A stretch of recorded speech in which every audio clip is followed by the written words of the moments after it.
अस्सलाम वालेकुम नाज़रीन, उम्मीद करती हूँ कि आप सब खैरियत से होंगे।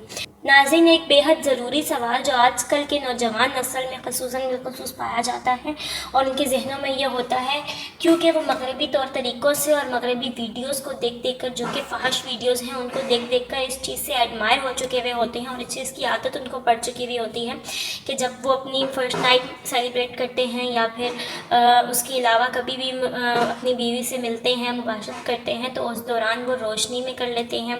वो एक दूसरे के जिस्म को देखने में बेहद लुत्फ़ महसूस करते हैं। तो नाज़रीन, इससे रिलेटेड आज हम इस वीडियो में बात करेंगे कि इस मामले में इस्लाम क्या कहता है।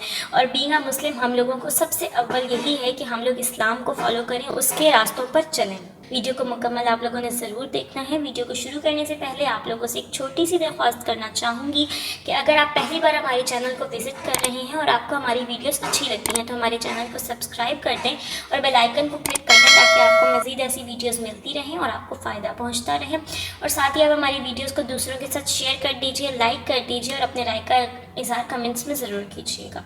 जी तो नाज़रीन, बढ़ते हैं अपने टॉपिक की जानिब और आप लोग को बताते हैं कि हम बिस्तरी के दौरान पूरे जिस्म को देखना, बग़ैर कपड़ों के देखना कैसा है, बग़ैर किसी भी कपड़े के, इवन के बग़ैर किसी चादर के, किसी लिहाफ के अपनी बीवी के साथ मिलना और उसके जिस्म के एक एक हिस्से को देखना कैसा है। तो नाज़रीन, मैं आपको बताती चलूँ कि इस्लाम में मियाँ बीवी को एक दूसरे का लिबास करार दे दिया गया है।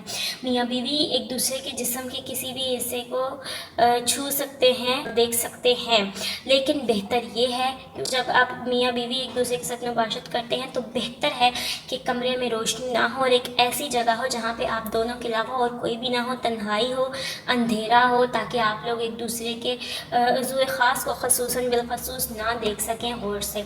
और दूसरी बात ये कि आप लोगों के ऊपर चादर या लिहाफ होना बेहद ज़रूरी है ताकि जो एक हमारे अंदर एक शर्म का मादा रख दिया गया है वो बरकरार रहे। और अगर इस तरीके से शर्म के दायरे में रहकर, हया के दायरे में रहकर एक दूसरे से मुबाशरत की जाएगी, लिहाफ में रहकर की जाएगी, अगर मर्द और औरत दोनों आपस में शर्म के साथ ही इस मामले को तय पहुँचाएँगे तो उनकी जो आने वाली नस्ल होगी, जो औलाद होगी, बेशक उसमें भी शर्म और हया का मादा मौजूद होगा।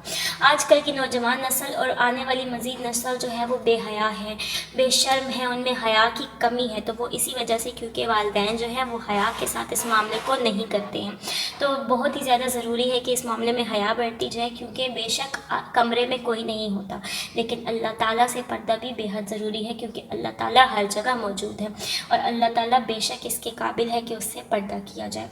तो बेहतर है कि इस मामले में परहेज़ बरती जाए और शर्म और हया के दायरे को सामने रखा जाए। तो नाज़रीन, ये थी हमारी आज की वीडियो। उम्मीद है कि आपको हमारी वीडियो अच्छी लगी होगी, आपके लिए इन्फॉर्मेटिव रही होगी। अगर आपको हमारी वीडियो अच्छी लगी है तो वीडियो को लाइक कर दीजिए, सवाब की नीयत से दूसरों के साथ शेयर कर दीजिए और अपनी राय का ज़रा कमेंट्स में ज़रूर कीजिएगा। ख्याल रखिएगा। आपसे मुलाकात होती है अपनी अगली वीडियो के साथ। तब तक के लिए खुदा हाफिज़।